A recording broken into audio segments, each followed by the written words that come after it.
video will give you a general guideline about how to progress your strength and range of motion following your DIEP reconstructive surgery. Your specific precautions may vary depending on your surgery. If you have any questions, please contact your healthcare provider or your therapist. Before your surgery, you'll meet with one of the therapists here at Orlando Health. We'll go over strength restrictions, range of motion restrictions, and how to progress your activities of daily living. You'll receive a written protocol with all of this information to help you remember. Typically after your surgery, you'll have breast drains and abdominal drains. You may even have a pump on the abdominal incision.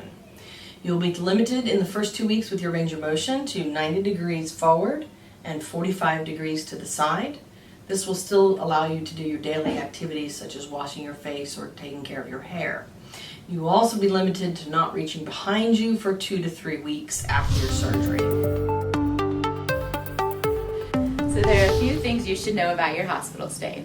When you first come out of surgery, you will be attached to multiple lines, like Foley catheter, and then sometimes a pump for your abdomen. All of those lines, chances are they will make noise or beep at some point. Also, nursing will be in every hour that first day overnight. First day of surgery, nursing will get you up that night. You'll get up to the chair. To get up to the chair, you'll bend your knees up towards you. Go ahead and bend them up. Your nurse or therapist will put your feet down. And then we'll slide the pillows out.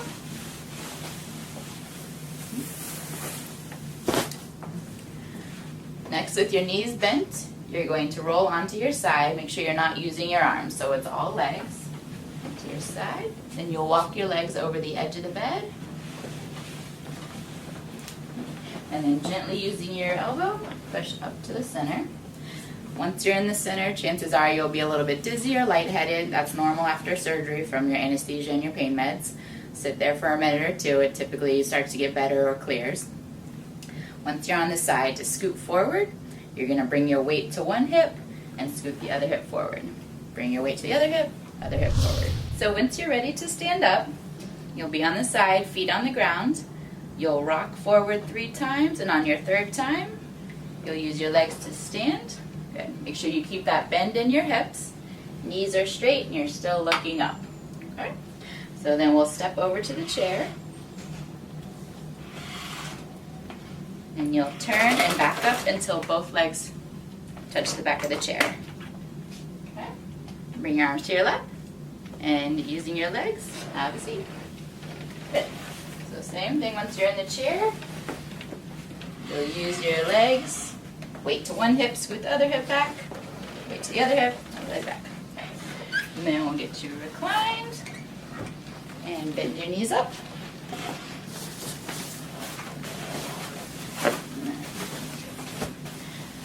And then we'll get a pillow under your knees.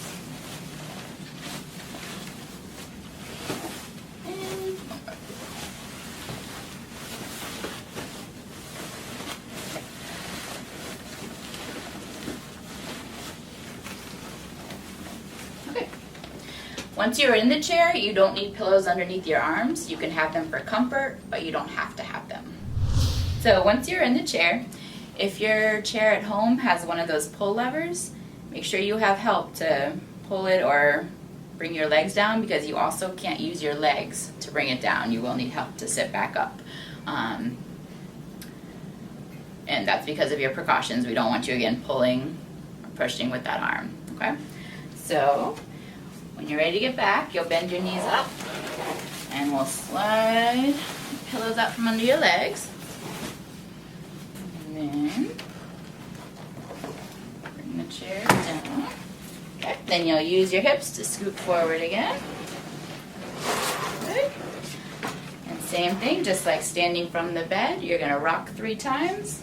And on the 3rd, nose comes over your toes, push through your legs, and stand. Good. Bring your arms to the walker. So now we're going to step back to the bed. So when you're getting back in bed, you want to sit as close to the head of the bed as you can, because once you're in the bed, you can't scoot. Alright, bring your arms to your lap. Once you feel the bed on your legs, go ahead and use your legs and have a seat. Okay. This out of the way. Alright, so So once you're on the side there, if you need to, you can do that hip scoot to move your hips back again. She's actually pretty good right here. So we're going to go ahead and bring your elbow down onto the bed and then walk your legs up the side. Good. And then roll onto your back. Okay. Bring your legs to the middle. Good. And a little bit.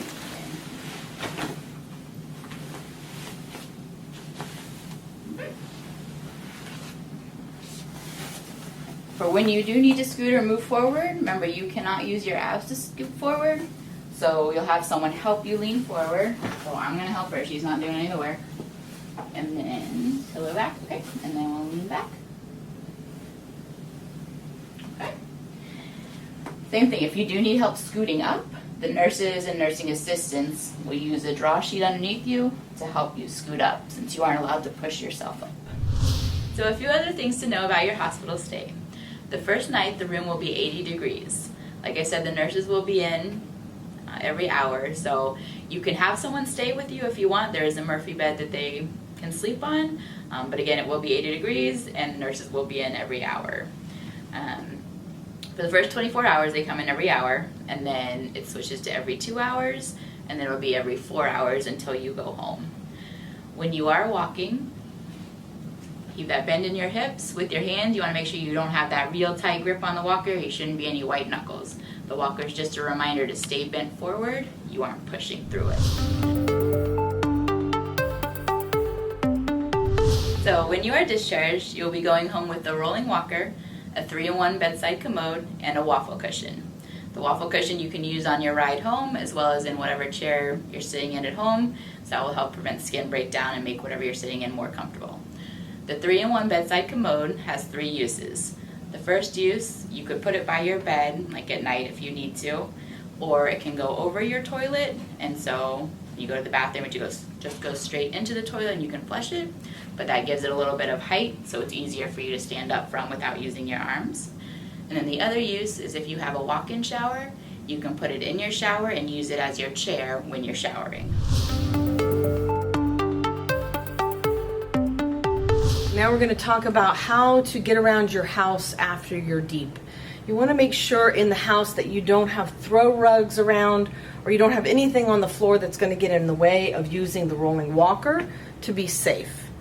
In the kitchen, you want to make sure you have your plates and cups at counter level. You don't want them in the cabinets. You will not be able to reach up into the cabinets safely with your precautions to get them. This will be much easier. With your walker, you can have a basket put on your walker if you want for general items, but you won't be able to take plates and cups. If you need to, you can put your walker away, stay bent over, come and get something like a cup of water or something, and then just stay bent over and walk back to your area and make sure you use the walker after that. Okay? Also, with the microwave, if you have a microwave over the oven, you will not be able to reach up and use it. If you have a countertop one like over here, you'll be able to use it, but be very careful with hot items. Again, you may have to leave your walker and just stay bent over if you're carrying hot items or liquids.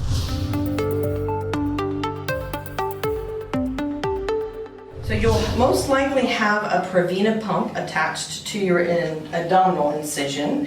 It'll be attached to a sponge, and this will be attached to the sponge. No part of the pump will actually be in your incision, it will only be on top. The pump is here to create negative pressure, not to pull any fluid out, so you will not expect to see any fluid in the canister. It's usually fairly silent, but it's fine if it makes noises. It will not hurt you any. It comes in the case here, and it's meant to be worn over your head, but since you'll be bent over, this will be very uncomfortable. So it's best, hold that for me, if you take it while you're walking and put it around and tie it on your walker so that it doesn't create weight on you. You should be with your walker at all times. This shouldn't be a problem. When you're getting ready to get in the shower, you have 2 options. The line is relatively long, and you can lay it outside the shower if you'd like. This will be waterproof on your abdominal incision, so there should be no problem getting it wet, but you don't want to get the pump wet. The other option you have is you can clamp it off here nice and tightly and pull it off. And this, again, should not, once it's clamped, should not get wet or have a problem in the shower.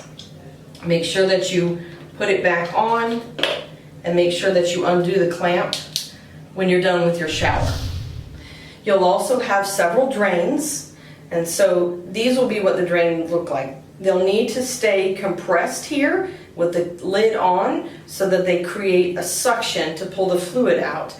If this lid wants to come off, you'll need to make sure to create suction again by squeezing the bulb, putting this back on. If it wants to pop out, you can put some tape over it to keep it on. When you're in the shower, or even when you're sitting around, you can keep these in a pocket that they'll give you at the reconstructive surgeon's office. They'll give you one of these and you'll have a mesh one for the shower so it dries easier. Sometimes for the lower drains, these don't allow the fluid to flow as well, so you might want to pen them lower.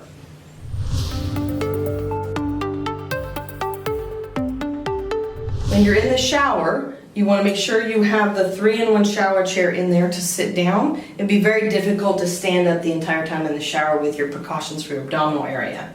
You can either hold your drains or you can put them in the mesh bag that they give you. You'll need help in the shower at least the first week or two. It's nice to have a handheld shower head. This allows you to be more independent with your showering.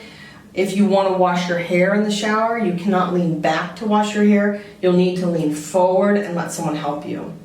If you don't have a handheld shower head, that's fine. Just make sure that when you're sitting sideways of the water pressure, because you don't want it directly on your abdominal or your chest incisions. If you need to, you can have someone have a cup filled with water and help you to wash your hair that way. There are a few additional things that may help you to recover. One may be a reacher that you can use if you drop something on the floor or to reach high up, such as a ceiling fan pole. In addition, sometimes people will develop low back pain because you've been bent forward over a walker. If you're having low back pain, you can use a heating pad for your low back. Just make sure it doesn't go over the breast incisions or the abdominal incision. You will have decreased sensation, so you won't be able to tell how hot the hot pack is. You also might want to have some baby wipes for toileting to make it easier. In addition, if you're coughing a lot, you can use a pillow to help distribute the pressure. The pillow should go over the abdominal incision area here, but it should not go over the breast, and you can use that to help support yourself as you do your coughing. We hope you found this video informational, and if you have any questions, please call your medical provider or your therapist. Thank you.